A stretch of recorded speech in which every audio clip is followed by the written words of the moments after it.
Infinite Greatness.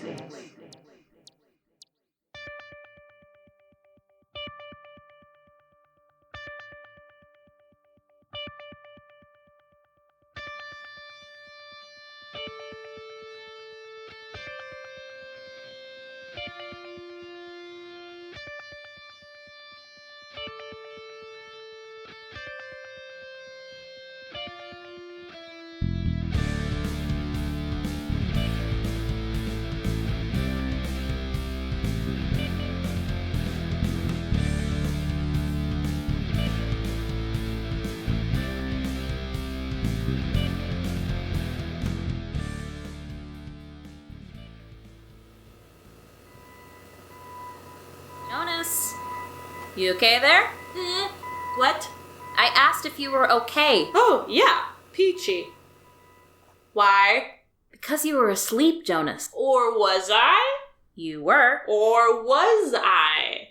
Really? I was just resting a few of my eyes. Only the ones facing you.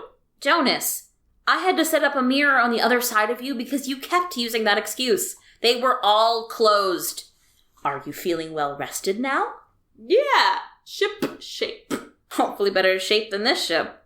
Okay, because it keeps both of us out of trouble. You weren't sleeping right there. I mean, listen, I know what it's like to finally get a chair after you've been standing for a year. Just don't get too comfortable or we have to take it away. Who's we? Me. But I'd get in trouble with somebody else if I didn't. And I don't want to figure out who I'd get in trouble with. Please, just do what the rest of us do and put a couple push pins into the seat so you can stay awake. Do we have push pins here? You'll have to find your own. The company doesn't provide them anymore because they don't want to get sued for all the push pins in our seats. I'll get right on that. I look forward to the quiet yelping. Jonas? Jonas, eye contact here. Look at me with all those eyes. Quiet yelping.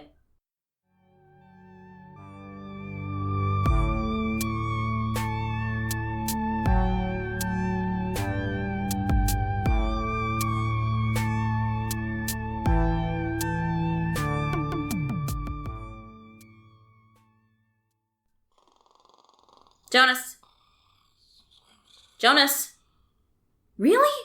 Wake up! I am awake. You are now. You were not. I was always awake. Is that... Jonas, you're getting that milky, gunky buildup in your gills. You are clearly not getting enough sleep in your off hours. Why not? It's a new lotion. Gill lotion? Yes. Okay, that would be poison. So are you getting scammed into buying poison again, or are you not getting enough sleep? When you put it like that, I don't want to choose anymore. Which is it? Well, I'm sleeping in my off hours. Okay, then you either need to get better sleep, or you need to stop buying poisons from anybody on the ship. And since either of those could be true for you, please do both, okay? I wasn't even asleep today. I don't care, Jonas. Just clean out your gills. Just clean out your gills, Jonas. Ignoring that.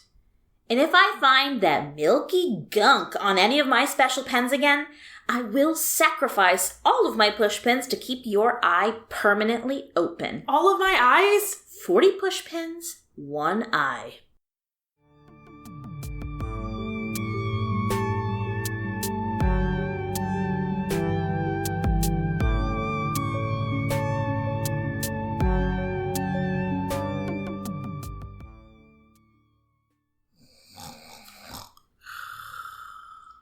Okay, Jonas, I'm going to assume that you're having a respiratory infection and that you are not, in fact, in a deep sleep right now. I'm certainly not going to turn around and check, because if I turn around and check, I will be liable for your behavior as your direct superior. I will not check because I can tell from the sound that you're making that you are dealing with a pretty serious upper respiratory infection. This sudden disease is preventing you from giving a verbal response. Not to mention, if you were asleep, that would be the 3rd time today and the 8th time this week. And I refuse to believe that you would actually be this big of a jerk. If you were asleep and I woke you up, I would just have to listen to you fall asleep again. I know for a fact, Jonas, that you sing lullabies to yourself to fall asleep. And I can't deal with that right now because I ran out of pills last night. Did you know that, Jonas? Also, on the topic of sleep, I have not slept since the night before that due to the anxiety I felt because I was running out of anxiety repressors. I have blinked 8 times total since then. My prescription does not refill until 2 full shifts from now, on the only day this cycle that the pharmacy is closed. Did you know that, Jonas? You did not. However, if you do happen to be asleep, which I doubt, you could get in a lot of trouble for that. Pills or not, I don't want that. Wake up, Jonas. No. What? 5 more hours. Right now, Jonas. Why? Because you're on the office floor, you're using a chair as a blanket, and I'm worried about you. Huh? I'm worried about almost everything right now. And in the top 12 is that you are misusing both the floor and the chair. You're worried about me? Only enough to get you off the ground. After that, you're on your own.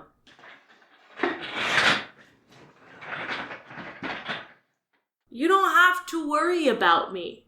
Your gills are so full of milky, nasty gunk that it has petrified and it's crumbling off into your black goo, which you keep leaving unattended because you're asleep. And to prevent a fire from happening, I have to drink your gunky black goo because it's the only thing that can stop a gill gunk fire from burning down the entire ship. Are you okay? Peachy, Jonas. Why aren't you sleeping in your off hours? I am? Look at me with your eyes that every day sink a little bit deeper into your crusty eye tubes and tell me again that you're sleeping in your off hours. It can't be that bad. I will requisition another mirror if I have to, and you know how well that went last time. I'm sleeping a little bit. It really doesn't seem like it. I thought I was doing better at hiding it. Why would you think that? Maybe because I'm tired? Why are you so tired, Jonas? Because I'm not sleeping as much as I should. Okay, we're getting somewhere now. I love these little therapy sessions I get cornered into. Next question. Why aren't you sleeping as much as you should? Honestly, I've been kind of getting into sports. The intramural sports program on this ship was decommissioned because the injury rate wasn't high enough to keep upper management entertained. They were almost tempted to make a decision in their boredom. The athletics wing of this ship has been used to store hundreds of thousands of menacing-looking barrels that are actually empty. How could you possibly be getting into sports? I've been reading about them.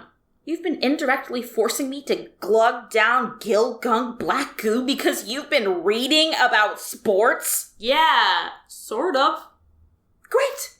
Honestly, great. Thank you for coming clean and telling me everything. Honestly, everything, now that you've told me that, is fine. I was really worried about it for a little bit there, but we have pulled through to the other side, Jonas. Thank you. Really? No! Are you still worried about me?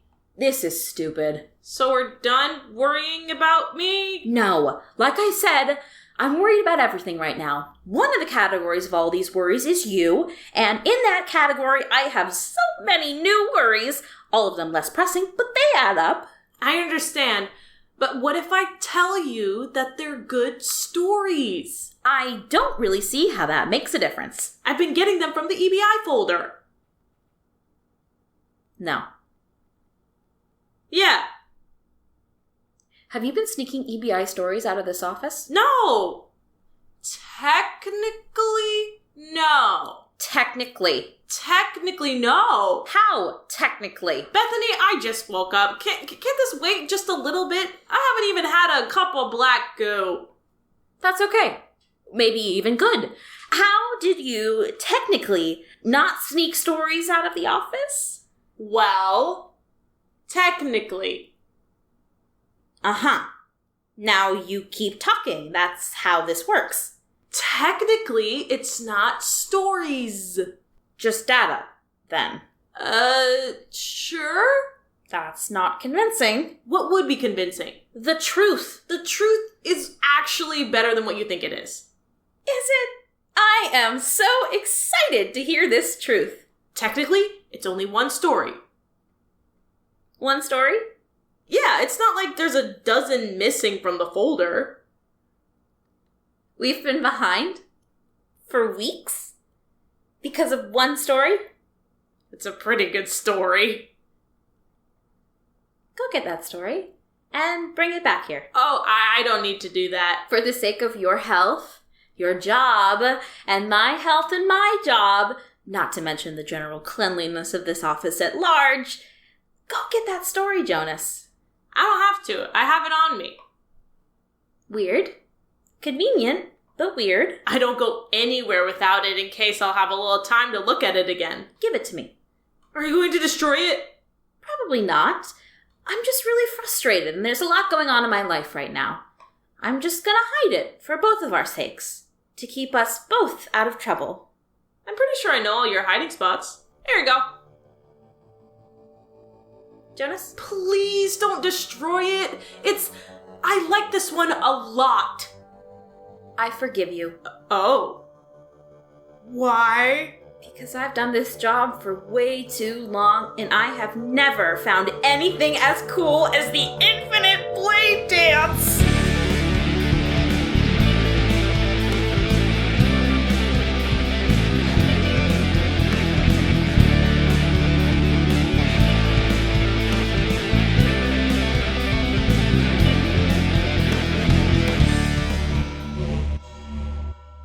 Attention, all ship personnel.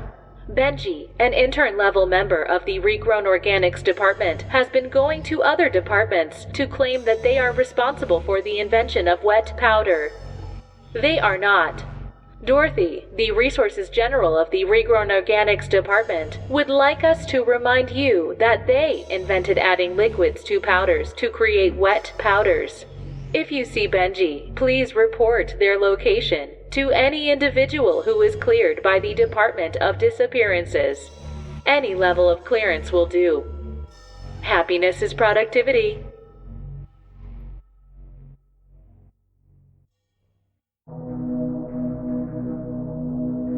A planet, the only one in its solar system, orbits a star at the edge of exploding into a supernova. A city, the only one on its planet spanning an entire hemisphere. The land has been crushed under massive space-scraping buildings and thick concrete megaroads, which sometimes collapse into the strip-mined underground caverns.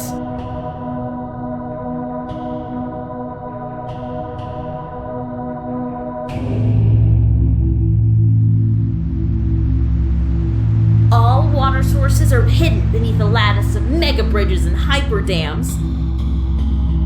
The lone star burns brighter through the smog layer every day, roasting the planet in its own death throes.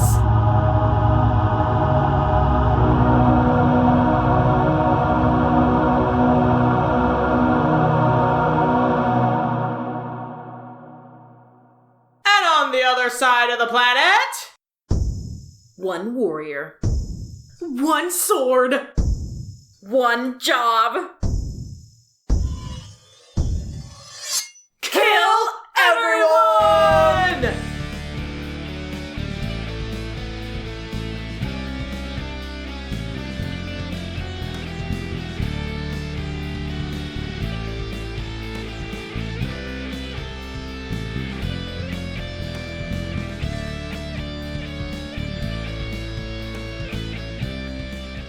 Star Shadow and the sword that ate 1 billion lives. It's so cool! Honestly, I can't believe I forgot about the story. This one, the Infinite Blade Dance, the coolest story in the folder. I can't believe you forgot about the Infinite Blade Dance. You're the one who found it. If I found this, I would never do anything again for the rest of my life. And I still might not. It has to be the pills. I finally missed 1 day of medication, and all of a sudden I'm remembering this. I think I deserve a little credit here. Yeah, of course. Thank you for finding this one again. Thanks for the trip down memory lane, Jonas. I needed it. Okay, no problem. But back to the task at hand. How does Star Shadow get so big when everyone else is so small? Because they eat all the fallen failures that have been broken by the sword. But how does that make them big? Nothing in the file explains how it makes Star Shadow big. I don't know. Nobody knows. When I first found the story, I brought it to one of my friends on the Department of Things Larger Than We Expected science team, and they said, I don't know, dude, but that sounds so cool. And then the sword that ate 1 billion lives was Star Shadow, forged from the space scraper that collapsed, killing their entire extended family and the entire community they were a part of. I'm sorry. That's so cool. Don't be sorry. You're right. It's awesome.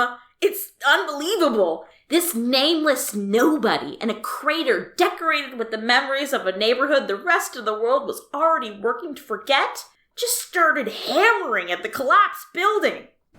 With nothing to eat but the bodies of all of their loved ones and then hundreds of thousands, maybe millions of others. Eventually, all were strangers. Some Star Shadow recognized, most they didn't. And with every hammerfall forging the blade into shape, and with every body they consumed, Star Shadow grew bigger and bigger.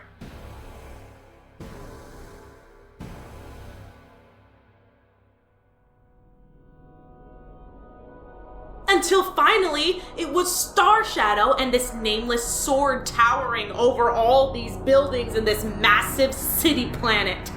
They raised their patchwork blade high above their head and deep into space.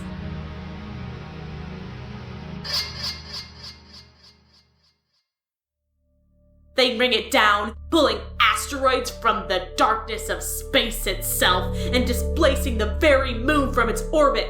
Just like that, a single swing, half of the planet destroyed. Millions of lives instantly extinguished. Millions more thrown into space without a moment of warning. Even more that will perish in the days and weeks to come. Half the planet just goes dark, instantly. That's how the sword earned its name. The sword that ate 1 billion lives. Can you imagine seeing that live? I can't believe I missed it. We would have missed it no matter what. When Star Shadow brought their sword down, that planet went from one we weren't allowed to incorporate to one we could. Before half that planet went dark, we couldn't even look at it. Well, that was great, Jonas. But we've been talking about this for too long. We have things that are due soon. Come on, we need to get back to work. But what about the army the remaining people sent?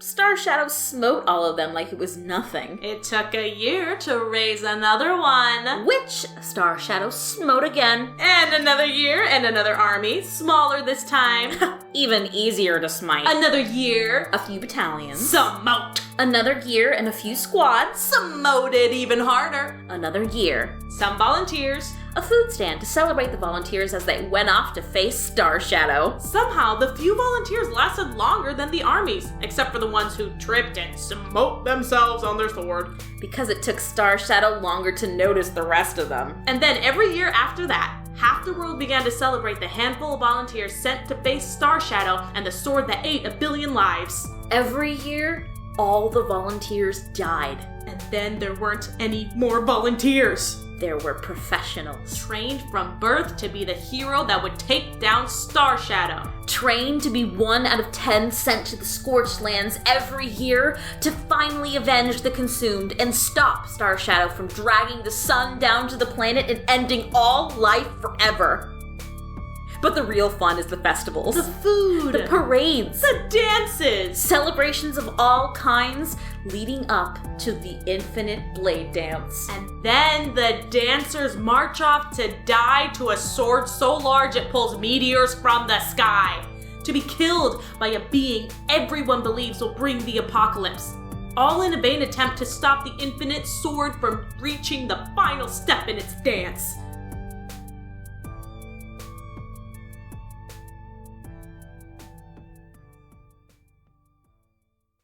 When I first found this story, I talked about it for days straight without stopping. And the thing is, people wanted to hear about it, hear every detail. They wanted to hear everything, so I just kept getting to talk about it and talk about it and talk about it and talk about it. That doesn't happen a lot for you, does it? People tell you things you want to hear, that's all. I wasn't actually on my prescription yet when I found this story. I used to be able to get a lot of work done and still go around. I don't know, I wasn't going around having fun. I certainly wasn't doing that. I don't know. People change. I just can't shake the feeling that I used to play this game, where I would try and decide who on the ship would volunteer to be a dancer. I wouldn't. I don't volunteer for things. But I think it would be a better job than this one. The dancers all lived full lives. Some of them were even happy. At the end, they didn't even volunteer. They were chosen, trained from birth for a singular purpose. And then look at us. Trained from birth to do this, I guess? And we didn't even get very much of this done today. Don't worry about that. It's not like anyone is going to notice. Maybe they will. Maybe they won't. It doesn't matter.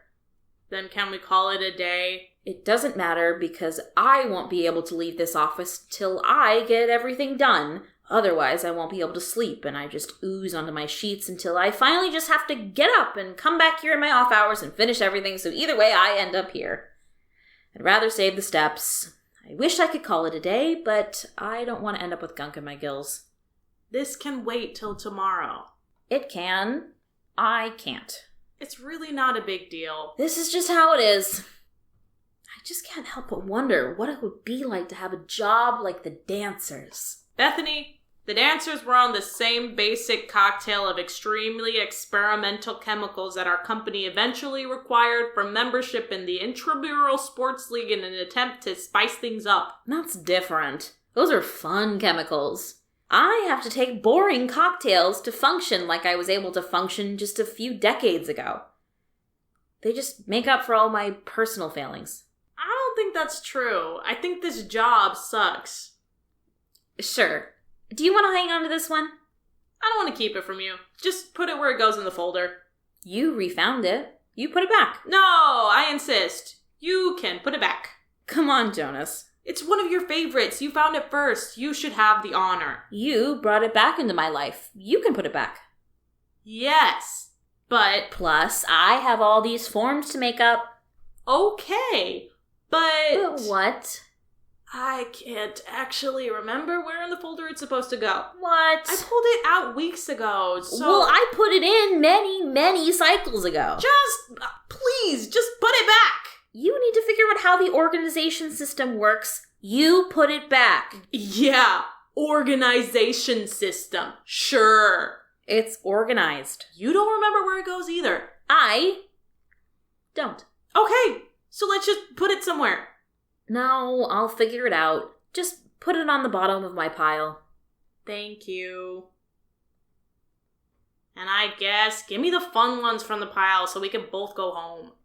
Overtime is unpaid. That won't stop me from bothering you. Thanks, Jonas.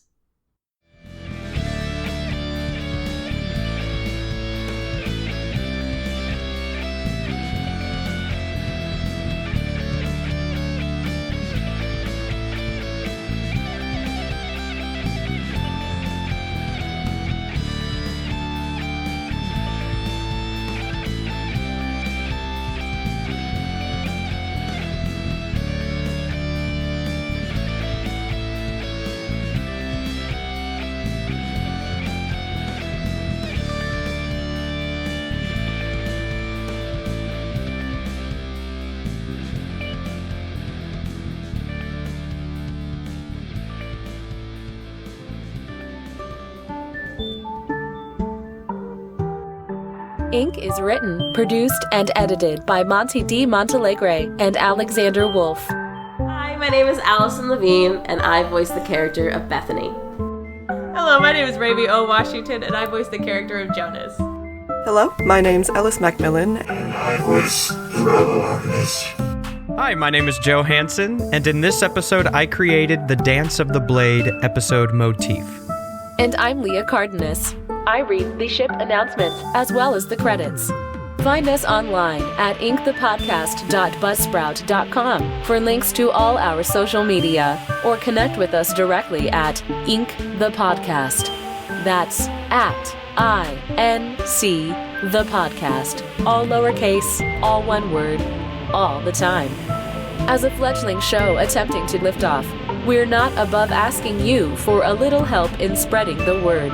Ratings and reviews on whatever platform you consume content on helps feed the algorithmic beasts that control all our lives from behind the shadows. And if you're far too unplugged from the system for that, word of mouth has always been a wonderfully organic way to build a community. And we'd be delighted to be the latest podcast you tell people to listen to, knowing full well that most of them never will. One must imagine Sisyphus happy after all. Inc. is a production of Wolf Mountain Workshop. Happiness is productivity. Productivity is happiness.